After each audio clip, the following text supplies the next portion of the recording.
तो एक बार फिर से आप तमाम न्यूज़ मॉनिटर के दोस्तों का, दर्शकों का स्वागत है, खैर मकदम है। लगता है इन दिनों झारखंड पुलिस में सब कुछ ठीक नहीं चल रहा है। पिछले दिनों आपने खबर सुनी होगी, पढ़ी होगी, खबरों में ये खूब चर्चा थी कि पुलिस विभाग को जो है पेट्रोल मिलना बंद हो गया है, पेट्रोल पंप मालिकों ने पेट्रोल देना बंद कर दिया है, करोड़ों रुपए का बकाया है पेट्रोल पंप मालिकों का पुलिस विभाग पर। लिहाज़ा पुलिस को जो है गश्ती के लिए पेट्रोल नहीं मिल रहा है, गश्ती गाड़ियाँ थाने में खड़ी हैं। कुछ थानेदारों ने नाम नहीं छापने की शर्त पर ये भी बताया कि वो अपने पैसे के बलबूते जो है रात में गश्ती चला रहे हैं। बीजेपी के प्रदेश अध्यक्ष बाबूलाल मरांडी ने इसे लेकर के झारखंड की हेमंत सोरेन सरकार पर निशाना भी साधा और ये बताने की कोशिश की कि किस तरह झारखंड में जो है अर्थव्यवस्था जो है डिरेल हो गई है। तो पुलिस विभाग में जो 2 खबरें आई वो बेहद चौंकाने वाली है, परेशान करने वाली है कि आखिर क्यों क्या वजह है कि पेट्रोल जो नहीं मिल रहा है, गश्ती करने में पुलिस को दिक्कत आ रही है, परेशानी आ रही है। इस पर आधिकारिक तौर पर कुछ भी नहीं कहा गया है, लेकिन ये खबरें तमाम मीडिया रिपोर्ट्स में छपी हैं कि किस तरह से जो गाड़ियां हैं वो थानों में लगी हुई हैं और पेट्रोल की किल्लत हो गई है, पैसे नहीं मिल रहे हैं पेट्रोल पंप मालिकों को, लिहाजा उन लोगों ने पेट्रोल देना बंद कर दिया है। ठीक है। दूसरी महत्वपूर्ण खबर ये है, ये खबर तो पहले आपने सुनी, दूसरी महत्वपूर्ण खबर जो है कुछ हद तक आप तक पहुंची भी होगी। इस सरायकेला के जो है आरटीआई थाना के जो है आरआईटी थाना के एएसआई हैं, एएसआई शुभंकर कुमार, उन्होंने एक पत्र लिखा है और छुट्टी के लिए ये पत्र उन्होंने लिखा है और उसमें जो बातें उन्होंने कही हैं, वो सुनकर आपको हैरान और परेशान कर देंगी कि पुलिस विभाग में जैसा मैंने कहा कि पुलिस विभाग में सब कुछ ठीक नहीं चल रहा है। पहले तो हम लोग ये सुनते थे कि जो आर्मी या फिर अर्धसैनिक बलों में जो है छुट्टियों के लिए बड़ी मारामारी होती है, वहाँ पर छुट्टियाँ नहीं मिलती है तो लोग सुसाइड तक कर लेते हैं जवान, कई ऐसी खबरें भी आई हैं। लेकिन अब झारखंड पुलिस में ये खबर आ रही है कि जो उनके कर्मी हैं, जो जवान हैं, जो पुलिस में अलग-अलग विभागों में काम करते हैं, उनको छुट्टी मिलने में कितनी दुश्वारी और दिक्कत होती है, वो इस मामले से समझा जा सकता है। शुभंकर कुमार के मामले से, जो सरायकेला के आरआईटी थाने में पदस्थापित है एएसआई के तौर पर, उन्होंने एक पत्र लिखा है, जो पत्र वायरल भी हुआ। हाथ से उन्होंने एक पत्र लिखा है, जिसमें छुट्टी मांगी है अपने वरीय अधिकारी से और कहा है कि चूंकि उनको छुट्टियाँ नहीं दी गई हैं पिछले साल, क्षतिपूरक नहीं मिली है, बेटे के बर्थडे में छुट्टी नहीं मिली है, भतीजी की शादी छुट्टी नहीं मिली है, काली पूजा में छुट्टी नहीं मिली है, कई बार वो छुट्टियाँ माँग चुके हैं लेकिन छुट्टियाँ उनको नहीं मिली। लिहाज़ा अब उसने तय किया है कि अब वो जो है इस तमाम तरह की जो उनके साथ अन्याय सो कॉल्ड उनके साथ हुआ है, उसके खिलाफ वो कोर्ट में जाएँगे। लिहाज़ा उनको छुट्टी चाहिए और वो डीजीपी के खिलाफ,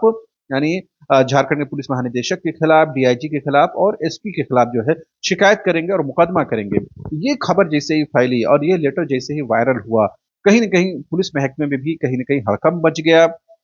और ये समझने की कोशिश की जाने लगी कि आखिर क्या वजह हुई कि एएसआई शुभंकर कुमार ने इतनी बड़ी बात जो है अपने पत्र में लिखा और उन्होंने कहा कि डीजीपी, डीआईजी और एसपी तक को वो भी नहीं छोड़ेंगे और उन पर मुकदमा करेंगे कि आखिर उनकी छुट्टियां क्यों नहीं दी गई हैं, उनको इसका नुकसान जो है उनके वेतन से उन्होंने काटने की बात कही है। ये खबर जैसे ही फैली कहीं न कहीं ये फिर ये चर्चा का विषय बन गया। क्या वाक़ई में पुलिस में छुट्टियाँ मिलनी इतनी मुश्किल होती है? क्या पुलिस की जो टाइमिंग है ड्यूटी की, वो टाइमिंग निश्चित नहीं है?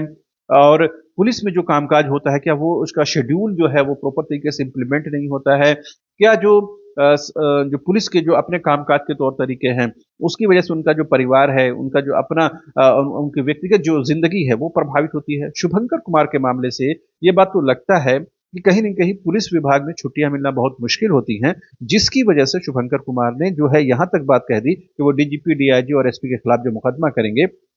और क्षतिपूरक का वो मुआवज़ा चाहते हैं। तो कहीं न कहीं ये बात एक सिर्फ़ शुभंकर कुमार के मामले में नहीं है, ये एक ऐसा मतलब एक कहीं न कहीं एक सैंपल के तौर पे इसे ले सकते हैं और समझा जा सकता है कि झारखंड पुलिस में जो है कामकाज करने के जो माहौल है, वो अप टू मार्क नहीं कहा जा सकता है या ये माना जा सकता है कि जो छुट्टियाँ हैं उसको लेने के लिए बड़ी परेशानी है वहाँ पर, आसानी से छुट्टियाँ नहीं मिलती है, काम के घंटों को लेकर भी कई सवाल उठे हैं। पिछले दिनों सहायक पुलिसकर्मियों ने कई महीनों का आंदोलन किया, तब उनका जो दूसरी जो सुविधाएँ उनको मिली, उन लोगों ने बताया कि 12-12 घंटे, 15-15 घंटे वो लोग सेवाएँ देते हैं, उसके बावजूद भी उनको पुलिस विभाग में जो मान-सम्मान मिलना चाहिए, वो नहीं मिलता है। बहरहाल, ये तो प्रॉपर तरीके से ये एसआई के तौर पर ये काम कर रहे हैं, सेवा दे रहे हैं, उसके बावजूद भी अगर इनको छुट्टियाँ नहीं मिल रही है, तो ये समझा जा सकता है कि वाक़ई में झारखंड पुलिस में जो है बहुत चीज़ों की बदलाव की ज़रूरत है और उम्मीद करनी चाहिए कि नए डीजीपी अनुराग गुप्ता के शासनकाल में, शासन व्यवस्था में और उनके देख-रेख में जो इन चीज़ों को बेहतर किया जाएगा। लेकिन जिस तरह से शुभंकर कुमार ने एएसआई ने ये पत्र लिखा और ये वायरल हुआ और पुलिस महकमे में एक तरह से कौतूहल का विषय बना। इसके बाद एसडीपीओ को वहां भेजा गया और फिर उनको 3 दिन की छुट्टियां जो है ग्रांट की गई। लेकिन कैसे हालात में छुट्टियां ग्रांट की गई, जब ये लेटर वायरल हुआ, जब ये अखबारों में छपी, मीडिया रिपोर्ट्स के तौर पर हम लोगों के बीच सामने आई, उसके बाद कहीं ना कहीं शुभंकर कुमार के मामले को कहीं ना कहीं ये सीरियसली लिया गया और कहीं ना कहीं अब वरीय अधिकारी तक ये बात पहुंची तो जाहिर सी बात है कहीं ना कहीं छुट्टियों को लेकर के एक मापदंड तो जरूर तय होना चाहिए कि उनको छुट्टियां मिलनी है, कब मिलनी है, कितनी मिलनी है। हाँ, ये हो सकता है अप्रत्याशित चीजें कुछ होती हैं और चूंकि सेवा पुलिस की ऐसी है कि कहीं ना अप्रत्याशित घटनाएं होती रहती हैं, तो उसको मैनेज करने की जरूरत है। लेकिन उसके बावजूद भी पुलिस की जो अपनी जो व्यक्तिगत जीवन है, उनका जो पारिवारिक जीवन है, वो कहीं ना कहीं प्रभावित ना हो, इस बात की कोशिश जरूर होनी चाहिए। और शुभंकर कुमार ने अपने पत्र के माध्यम से, भले उन्होंने नाराजगी के तौर पर ये लिखा है, लेकिन उनके पत्र के माध्यम से ये समझ में आने लगा है कहीं ना कहीं,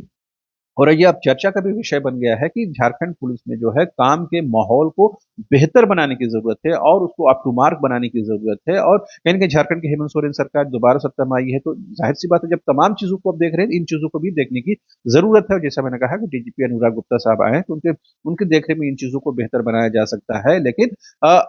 शुभंकर कुमार ने ये चीज एक अपने पत्र के माध्यम से ये कहीं ना कहीं स्पष्ट कर दिया है कि छुट्टी लेना कितनी दुश्वारी भरी काम है, कितना मुश्किल काम है, कितना दुरूह काम है, कितना मुश्किल काम है। लिहाजा उन्होंने अपने पत्र के माध्यम से बता दिया और उन्होंने जो नाराजगी व्यक्त की, भले ही अब उनको शॉर्ट आउट कर लिया गया, उनको छुट्टियां भी 3 दिनों को ग्रांट कर दी गई है, लेकिन बात सिर्फ शुभंकर कुमार की नहीं है, ओवरऑल जितने पुलिस बल में तैनात जवान है, तमाम जो कर्मी है, तमाम लोगों की छुट्टियां उनके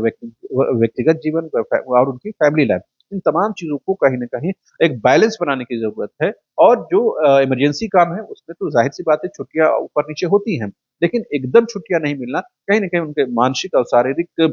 विकास के लिए कहीं ना कहीं एक तरह घातक है और उनके लिए नुकसान कर सकता है। जिस तरह शुभंकर कुमार ने रिएक्टिव तौर पर